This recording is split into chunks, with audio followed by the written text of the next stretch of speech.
Munich, July 7, 1974, the World Cup final. From the opening kickoff, the ball moves from one orange shirt to another. Then it finds the feet of a slim number 14. He drops deep from the forward line, turns into the heart of the field, and simply glides. One German defender is bypassed, then another. He accelerates into the penalty area, a streak of orange against the green. A desperate lunge brings him down. A tumble, a whistle, a penalty kick is given, and West Germany still has not touched the ball. That single moment held a promise, a question that would change the sport forever. What if every player could be everywhere, and the ball was the only compass they needed? For decades, football had been a game of cages. A defender was a defender, a winger was a winger. They held their lines, they stayed in their zones, they performed their single, designated task. It was a game of specialists locked into a grid. Then, one team from Amsterdam decided to break the bars. They began to move as one fluid body, pulled by the gravity of the ball. Spaces opened and closed on their command. And at the center of it all was the conductor of this beautiful chaos, Johan Cruyff. This revolution did not appear from nothing. The soil in Amsterdam had been prepared for generations. An Englishman, Jack Reynolds, laid the first foundations across 3 decades as coach of Ajax. He preached a gospel of youth development in the short, simple pass. He taught players to think in triangles, a basic geometry that became the club's DNA. Later, another Englishman, Vic Buckingham, added a layer of sophistication in the late 50s. He encouraged quick, one-touch football, training his players to receive the ball under pressure and move it on instantly. The idea of total football didn't fall from the sky. It grew from deep, patient roots. Then, in 1965, the architect arrived. Rinus Michels, a former physical education teacher, brought discipline to the art. He saw the elegant passing patterns and overlaid them with a framework of steel. He demanded a level of physical fitness that was unheard of, turning gifted players into relentless athletes. He laid down a strict 4-3-3 formation, but it was a skeleton designed for movement, not rigidity. He obsessed over the distances between players, the pressing triggers to swarm an opponent, and the concept of creating a spare man in every phase of play. His laboratory was the training pitch. Training became a high-speed experiment. Intense, small-sided games were the norm. Lose the ball, and you had seconds to win it back. The team learned to compress the pitch, to move as a single, suffocating unit. And into this demanding world stepped a teenager who seemed born to command it. Johan Cruyff made his debut in 1964 at just 17. He was wiry and slight, but his mind worked faster than anyone else's. He saw the geometry of the game, the space before it opened. He was a center forward who drifted like a midfielder, a playmaker who pressed like a defender. He was the system's brain, made flesh. Even his shirt number became a symbol of this new philosophy. On October 30th, 1970, a simple mix-up in the dressing room before a match against PSV left him without his usual number 9. He grabbed a spare, number 14. In an era where starting 11s were strictly numbered 1 to 11, wearing 14 was a small act of rebellion. It suggested he was something different, something outside the fixed order. The number stuck, and it came to represent an idea, that a player was defined by their role, not a rigid position on a map. The fusion of Michels' structure and Cruyff's genius first exploded in the 1966-67 season. Ajax scored an astonishing 122 league goals in just 34 games.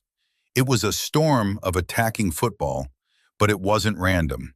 The goals were the product of repeatable patterns learned in training. Fullbacks stepping into midfield to create an overload, wingers swapping sides to confuse their markers, and always the third-man run, a player sprinting into the space created by 2 others exchanging a simple pass. Cruyff was the conductor, deciding when to hold the ball and when to release it. his freedom enabled by the disciplined movement of the 9 men around him. But genius must be tempered. The 1969 European Cup final against AC Milan was a brutal lesson. The young, fluid Ajax crashed against the rocks of Italian defensive mastery. Milan were organized, patient, and ruthless. They controlled the game, absorbed the pressure, and struck with precision. The 4-1 defeat was humbling. It taught Ajax a vital truth. At the highest level, pure artistic expression was not enough. You had to learn how to methodically pick the lock, not just charge at the door. They learned. From that defeat rose a dynasty. 3 consecutive European Cups, from 1971 to 1973. The first was won with Michel's. The next 2, after he departed for Barcelona, were overseen by the Romanian coach Stefan Kovacs. Kovacs kept the tactical frame but loosened the reins, encouraging even more individual expression. The fact that the success continued proved the power of the idea itself. It was bigger than one coach, bigger than any single player. It was a philosophy. The 1971-72 campaign was a portrait of their dominance. 12 matches played, 0 defeats. They were unbeatable. The masterpiece of that era was the 1972 final in Rotterdam against Inter Milan. Inter were the heirs to the great Catenaccio tradition, a system built on defensive security, man-marking, and the free defender, the sweeper, cleaning up any mistakes. It was a fortress, and Ajax dismantled it with geometry. Their wingers stayed wide, pinning Inter's fullbacks and stretching the defensive block until it frayed. Their own fullbacks pushed into midfield, creating a numerical advantage, and Cruyff, the number 14, refused to be marked. He drifted into the spaces between Inter's rigid lines, a ghost they could not track. He decided the game with 2 moments of sublime intelligence. For the first goal, he was not the creator but the finisher, arriving late and unmarked at the back post to head the ball into an empty net. A classic poacher's goal from the ultimate playmaker. For the second, he capitalized on a defensive error, pouncing on a short back pass, rounding the goalkeeper with impossible calm, and sealing the victory. The fortress had been broken not by brute force, but by constant, intelligent movement.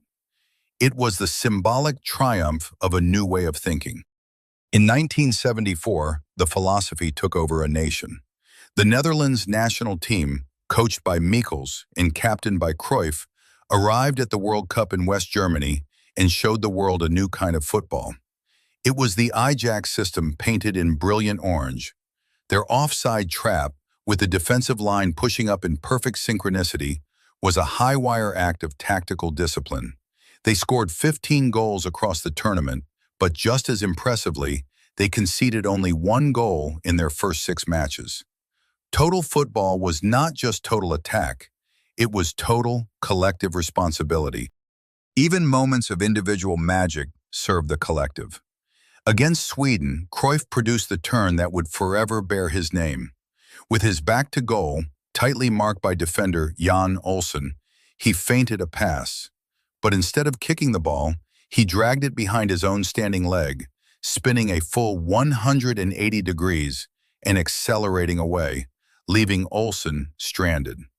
It was breathtaking artistry, but it was not a trick for the sake of it. It was a tool. The feint created a moment of hesitation, a pause in the game's rhythm. In that pause, his teammates adjusted their positions, the fullback overlapping into the space Cruyff had just created. The individual genius unlocked the next phase of the team's attack. They reached the final, that incredible opening minute fresh in everyone's minds. But they lost. West Germany, pragmatic and resilient, fought back to win 2-1. Yet, in the memory of football, the Dutch team of 1974 are remembered more vividly than the winners. They were the beautiful losers, a team from the future that gave the world a glimpse of what football could be. They lost the trophy, but they won the argument.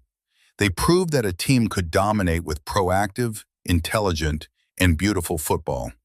their influence would echo for decades. The final chapter of the story took place not on the pitch, but from the dugout. When Cruyff returned to Barcelona as manager in 1988, he didn't just coach a team, he installed an entire culture. He built his dream team around the same principles: possession, positional play, and relentless triangles. He used a daring 3-4-3 formation with a diamond in midfield. At its base was a skinny, intelligent player from the club's academy, La Masia. His name was Pep Guardiola. Cruyff saw in him not a great athlete, but a great footballing mind, someone who could be the coach's brain on the field. Under Cruyff, Barcelona won 4 straight league titles, and in 1992 at Wembley, the club's very first European Cup. He laid the foundations for everything that would follow, from Frank Rijkaard to Luis Enrique, and most famously, to Guardiola himself. Years later, when Guardiola was leading his own legendary Barcelona team, he said it best: "Cruyff built the cathedral. Our job is only to maintain and restore it." The compass that first guided Ajax had found a new home in Catalonia, where it would point the way for a new generation.